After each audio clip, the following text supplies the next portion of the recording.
Hey, thank you so much for checking out the video. This is Show bringing you another TAC review, as now we are going to jump into the action RPG Crystar, which it's getting its Switch report next week.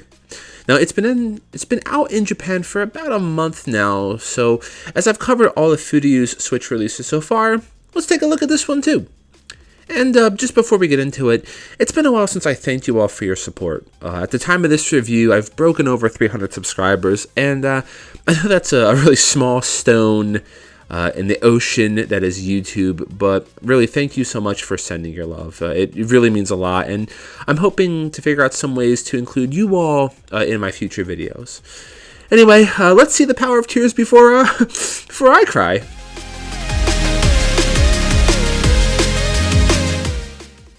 Originally released in 2018 on the PS4 in Japan, and 2019 worldwide on PC as well, Crystar is an action RPG created by Furyu, makers and publishers of the Caligula series and the recent Monarch game. Needless to say, over the years I've become a bigger fan of Furyu, and since I missed out on this release back in the day, it's nice to have a new chance to play this, especially considering that this is the complete release with all previous DLC. I think 50 in total, included for free, which is mostly just costumes, but yeah, it's still great. Now, in keeping with many of Furyu's releases involving psychological and philosophical themes, Crystar follows this with exploring death, depression, and other various hard-hitting emotions. So, if this sort of thing is perhaps triggering, this game may be a pass for you. I won't go too heavily into spoilers, but I will cover the basic premise.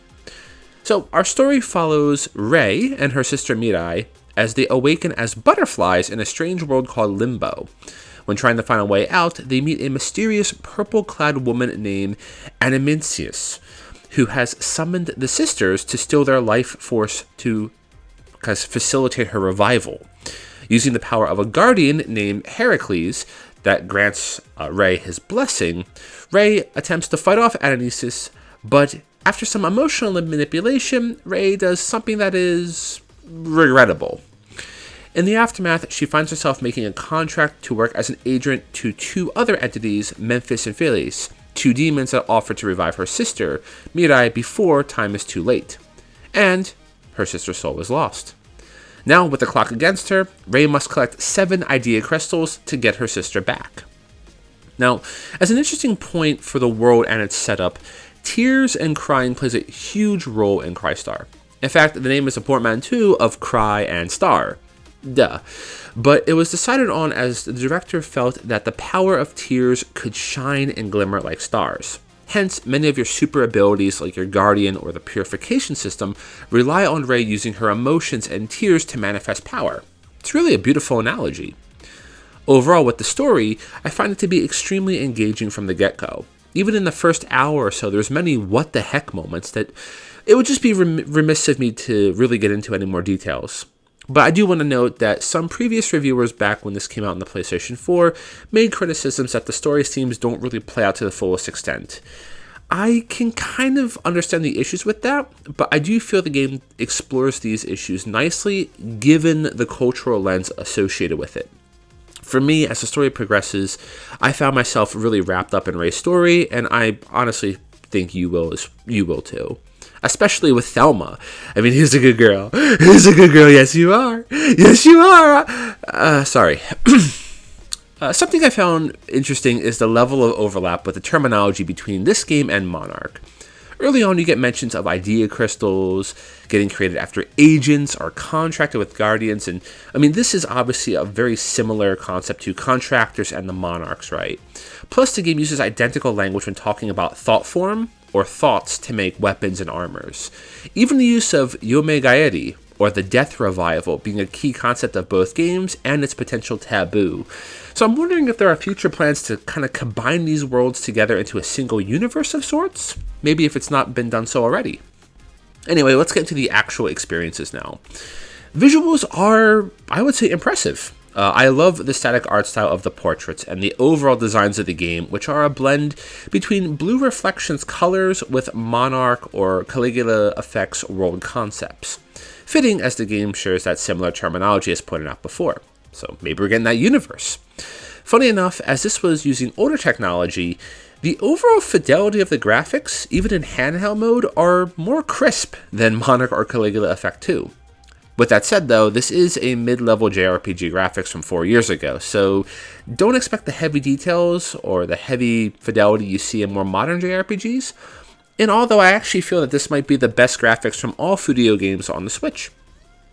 Audio-wise, I'm extremely impressed with the Japanese VOs here. The voice actors, even early on in the opening section, some of the voice actor performances are genuinely hard-hitting. There were a few times where I was just like, dang, that was, wow, dang. As for the OST, I found it very fitting, with some really nice tracks to bring in the feels. I started to get a lot of Blue Reflection vibes with the audio, especially with some notes hitting that nostalgia feel and that kind of, fantasy juxtaposition concept. It really does actually feel a lot like Blue Reflection in terms of the audio direction. I mean, I feel that the overall audio quality of the game is solid, and if you enjoy any of the tracks, you can enjoy them via the BGM mode in your room. Performance-wise, seeing how this is a port of a PS4 game from 2018, there's probably a few things we'll have to talk about. Specifically, the control schemes. To be honest, with the game itself, it plays extremely well in most cases. Only observable drops I've had in frames happened when I summoned my Guardian and I was attacking a screen full of enemies. It didn't really kill my experience, but it probably is worth mentioning that there are occasional drops depending on how much effects are on the screen. Now, I do say, however, that the battle controls with Rei do feel quite a bit stiff. However, this is likely not due to performance, rather it is the nature of how the game is created, hence what I mentioned before being that the control scheme. I'll get more on that a bit shortly in the next section, but just know that the game runs extremely smoothly and keeps a fairly nice appearance throughout. Honestly, I was fairly impressed with the visual fidelity during the Limbo exploration times.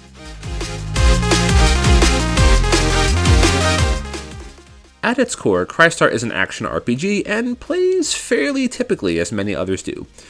You'll be entering Limbo through doing ordeals or missions that will have you explore certain zones. These zones are fairly linear with minor branching depending on the area, but in general the goal is to make it to the end and to eliminate the target demon, monster, or spirit.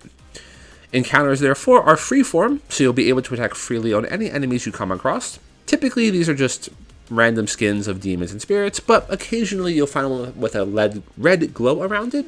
These kind of function as, named unique monsters, which are slightly more powerful, but the important point is that they drop torments that are used for item crafting.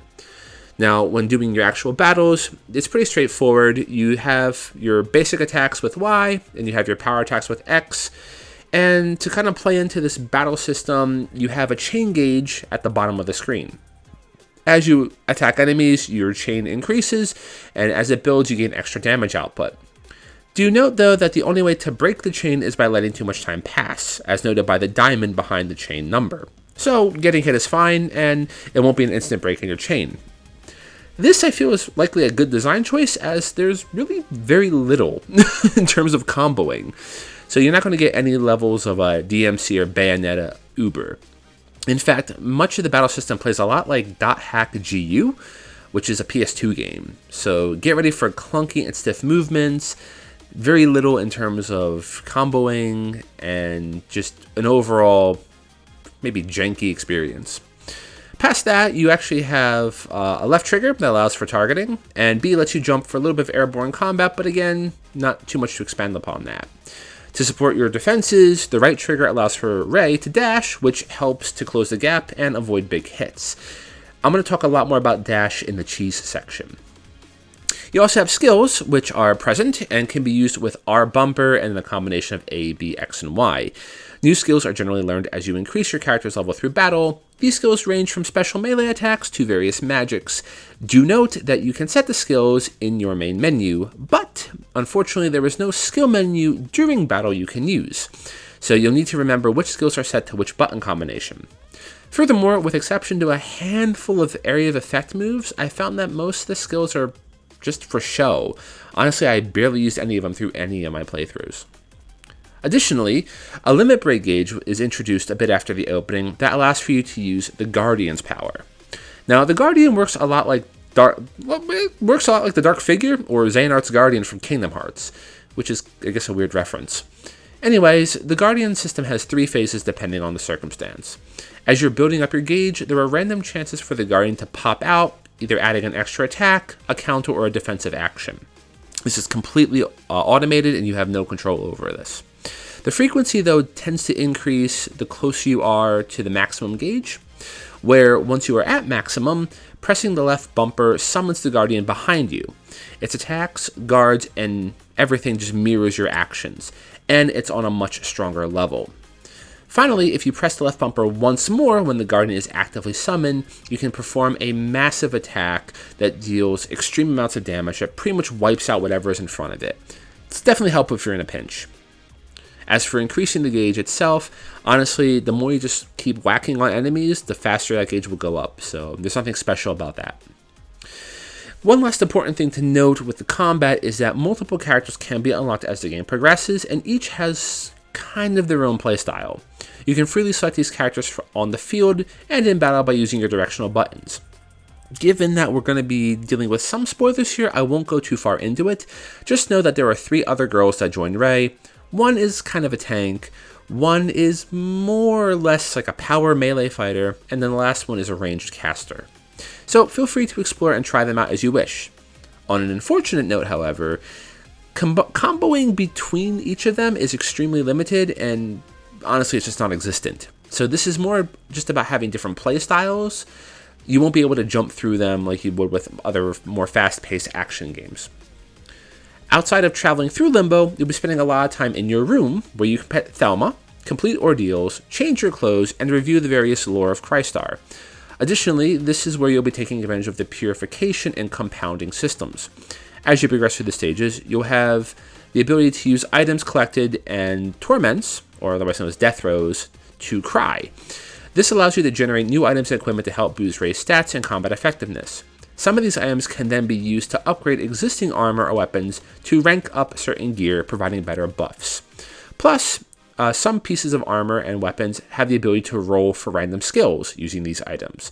So you can use them to soup up various weapons and armors, which is kind of nice.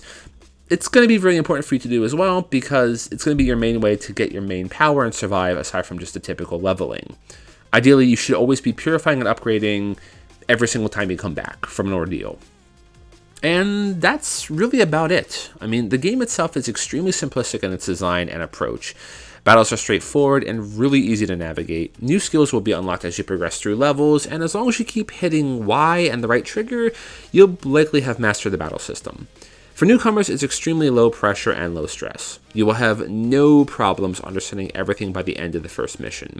For veterans, you're probably going to cry, and not in a good way. The game is really easy to understand and has very, very little extra to offer in terms of battling mechanics, combos, crafting. I mean, in fact, it seems quite tedious in general.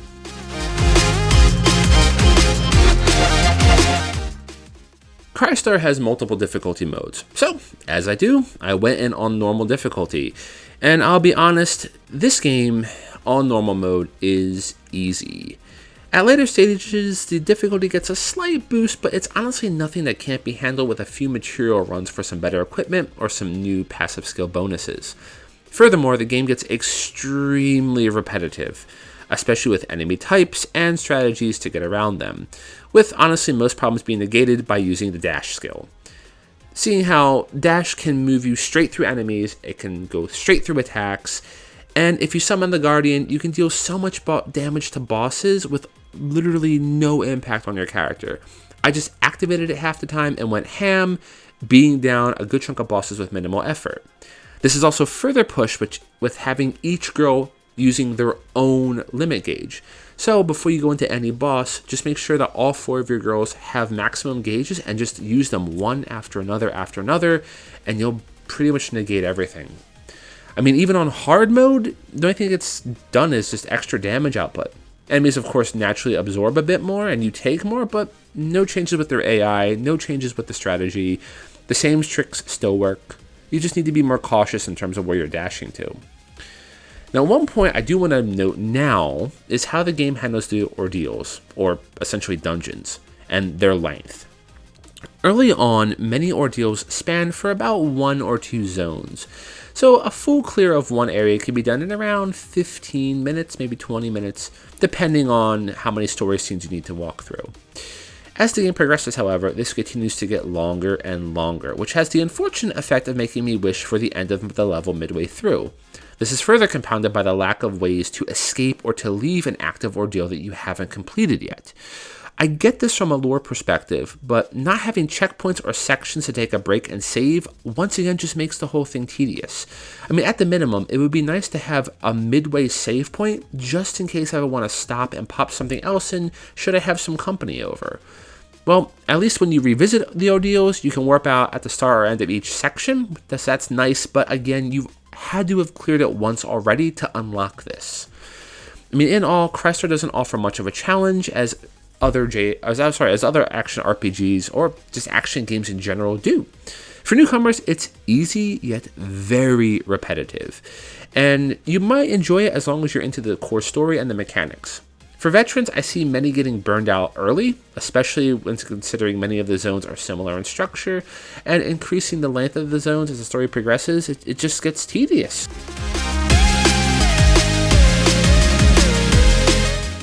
So this is probably going to be short and sweet. The biggest cheese by far is the difficulty modes. If at any time you feel it's a bit too much, drop it on the easy mode. Also, don't worry, nothing is missable, so just take it easy.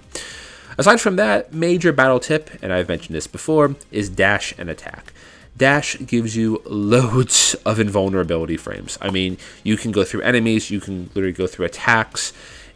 It's an instant Deus Ex Machina for any bad situation. And the best part is most of the attacks that the Gyros can do, especially with Ray's sword attack, you can pretty much stun lock enemies. So a good combination of dash strike, there we go, can just completely break almost any enemy you face. Also, do note that there's no benefit on holding on to torments. You can hold up to a maximum of 10, so every time you get back, by all means, purify, and then upgrade. With the item bonuses, try to get like a 1% lifesteal skill. I forgot the exact name of it, but it's a lifesteal skill. Absolutely broken for bosses, and if you choose to do some of the post-game content, it just makes the whole thing super easy. Also, Thelma, best girl, pet her often.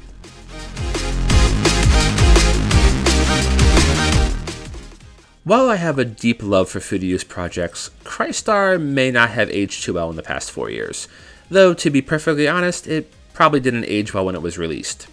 The major hook of the game is its presentation and core themes, though some of it may fall short given that cultural lens I mentioned before. So if you're into the usual psychological stories that furyu is known for, I'd give it a try.